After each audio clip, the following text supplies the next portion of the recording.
భద్రాచలం వరకు నేను ఒక రాత్రి ప్రయాణమై వెళ్ళాను. నైట్ బస్సులో వెళ్ళాను. ఆ సహోదరుడు, ఆ భార్యాభర్తలు ఇద్దరు హాస్పిటల్లో పనిచేస్తారు. వాళ్ళ ఇంటికి వెళ్ళి పొద్దున్నే తలుపు తట్టాను. వాళ్ళు మెలకువతో ఉన్నారు, నేను వస్తాను తెలిసి. శుభ్రంగా ఒక గది అరేంజ్ చేశారు. అన్న ఇక్కడ ఉండండి, ఈ రాత్రి మీటింగ్ ఉంది, పగలు కాస్త రెస్ట్ తీసుకోండి, నైట్ జర్నీ చేసి వచ్చారు,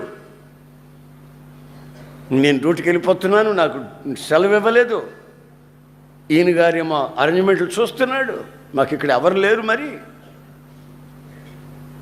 ఇదిగో పిల్లలు కాన్వెంట్కి వెళ్ళేసి వెంటనే వచ్చేస్తారు, రై అంకుల్కి భోజనం పెట్టాలి, అంకుల్కి అన్ని వడ్డించాలి మీరు అని ఇద్దరు పిల్లలకి చెప్పి వెళ్తున్నారు.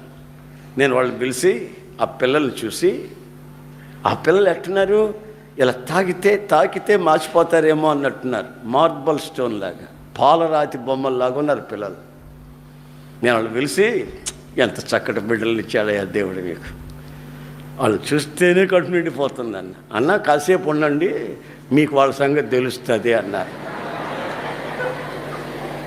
ఏంటమ్మా అలాగంటామని, అదే మేము వచ్చేసరికి మీకు వాళ్ళ సంగతి తెలుస్తుంది అన్నా, పాలరాతి బొమ్మలో ఇంక వాళ్ళ అందసందాలు మీకు తెలుస్తాయి లేనా అంటే వెళ్ళిపోయారు. సరే వాళ్ళు కాన్వెంట్కి వెళ్ళారు. నేను కూడా తలుపు జారు అట్ట వేసి గడి పెట్టుకుంటూ పడుకున్నాను. టిఫిన్ చేసి పడుకున్నాను. వాళ్ళు 10 గంటలకు వచ్చినట్టున్నారు, 11కి వచ్చినట్టున్నారు. 12కి వాళ్ళకి భోజనం పెట్టమని చెప్పినట్టున్నారు తల్లిదండ్రులు. ఆ లోపల ఏం చేసింది, ఆ పిల్ల బ్లేడ్ తీసుకొని వచ్చి నా గోళ్ళు కత్తిరిస్తుంది బ్లేడ్తో. ఆ గోర్లు కత్తిరించిపోయి, నేను నిద్రపోతున్నా, గోర్లు కత్తిరించిపోయి కాలు కోసిన అన్న లేదు చూస్తే ఈ పిల్ల సైతాన్ పోవాడిగా అన్న. పొద్దున్నే అంత ముచ్చటగా కనబడిన పిల్ల, అంత అందంగా కనబడిన పిల్ల, సరే 2-3 గంటలైన తర్వాత అది చేసిన పనికి రక్తం వచ్చేసింది నా కాలుకి, బొట్టనెలకి. ఏం చేస్తున్నాను, గోర్లు కత్తిరిస్తున్నాను. లోపలికి వచ్చామంటే కీళ్ళని కొడతాను బాగా అని బయటికి వెళ్ళిపోయింది. మళ్ళీ ఇటు తిరిగి పడుకుంటే కింద నుంచి దబ్బణం తీసుకొని పొడిచాడు.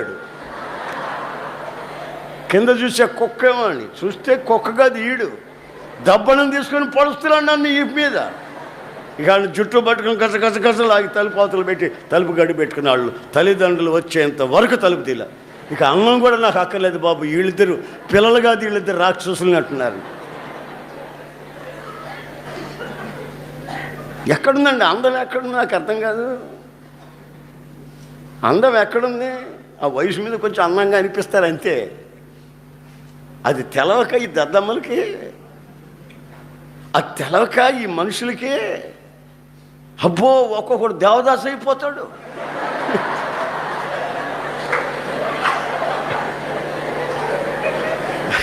ఒక్కొక్కడు దేవదాసు, నువ్వు లేకపోతే బతుకేలేదు అంటాడు, నేను నా జీవితంలో పెళ్ళే చేసుకోవాలంటాడు. తెలివి తక్కువడు.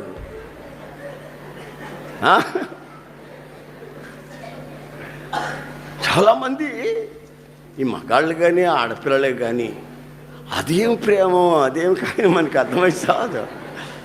ఇక బతుకెళ్ళేదన్నట్టు, లోకమే లేదన్నట్టు, ప్రపంచమే లేదన్నట్టు వెచ్చల విడిగా మనసు కోరుకున్నట్లు, శరీరం ఆశించినట్లు దరిద్రపు బ్రతుకులకి తెగించేస్తారు, తుచ్చమైన అభిలాషలకి.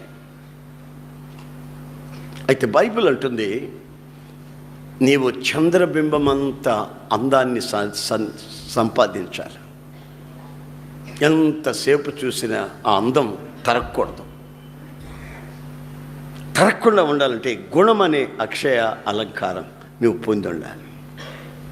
పై వేషాలు కాదు, పై అందాలు కాదు,